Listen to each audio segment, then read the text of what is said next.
12 Dangers to avoid. I cannot terminate these hints, often I fear too didactic and abrupt, upon the full use of one's time to the great end of living as distinguished from vegetating, without briefly referring to certain dangers which lie in wait for the sincere aspirant towards life. The first is the terrible danger of becoming the most odious and least supportable of persons, a prig. Now, a prig is a pert fellow who gives himself airs of superior wisdom. A prig is a pompous fool who has gone out for a ceremonial walk and without knowing it has lost an important part of his attire, namely his sense of humor. A prig is a tedious individual who, having made a discovery, is so impressed by his discovery that he is capable of being gravely displeased because the entire world is not also impressed by it. Unconsciously, to become a prig is an easy and a fatal thing. Hence, when one sets forth on the enterprise of using all one's time, it is just as well to remember that one's own time and not other people's time is the material with which one has to deal, that the earth rolled on pretty comfortably before one began to balance a budget of the hours, and that it will continue to roll on pretty comfortably whether or not one succeeds in one's new role of Chancellor of the Exchequer of Time. It is as well not to chatter too much about what one is doing, and not to betray a too pained sadness at the spectacle of a whole world deliberately wasting so many hours out of every day, therefore never really living. It will be found, ultimately, that in taking care of oneself, one has quite all one can do. Another danger is the danger of being tied to a program like a slave to a chariot. One's program must not be allowed to run away with one. It must be respected, but it must not be worshipped as a fetish. A program of daily employ is not a religion. This seems obvious. Yet I know men whose lives are a burden to themselves and a distressing burden to their relatives and friends simply because they have failed to appreciate the obvious. "Oh, no," I have heard the martyr's wife exclaim.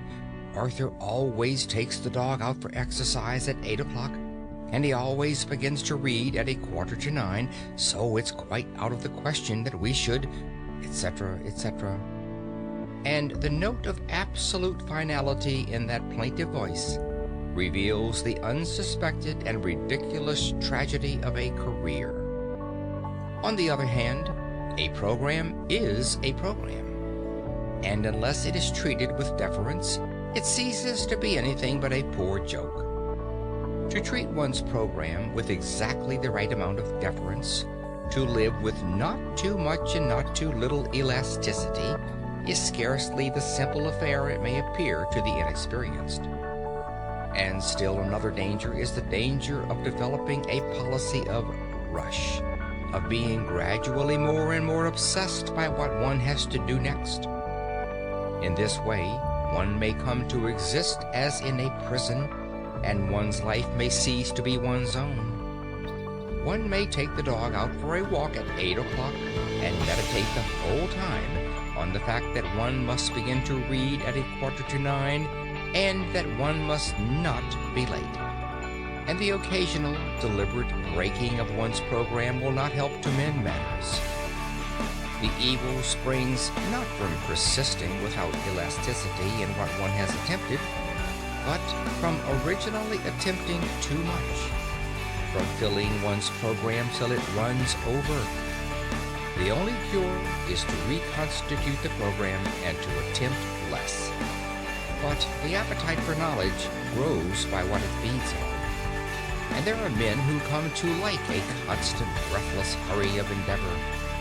Of them it may be said that a constant, breathless hurry is better than an eternal doze. In any case, if the program exhibits a tendency to be oppressive, and yet one wishes not to modify it, An excellent palliative is to pass with exaggerated deliberateness from one portion of it to another. For example, to spend 5 minutes in perfect mental quiescence between chaining up the St. Bernard and opening the book. In other words, to waste 5 minutes with the entire consciousness of wasting them.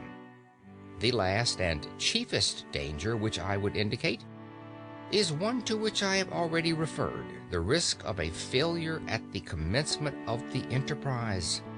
I must insist on it.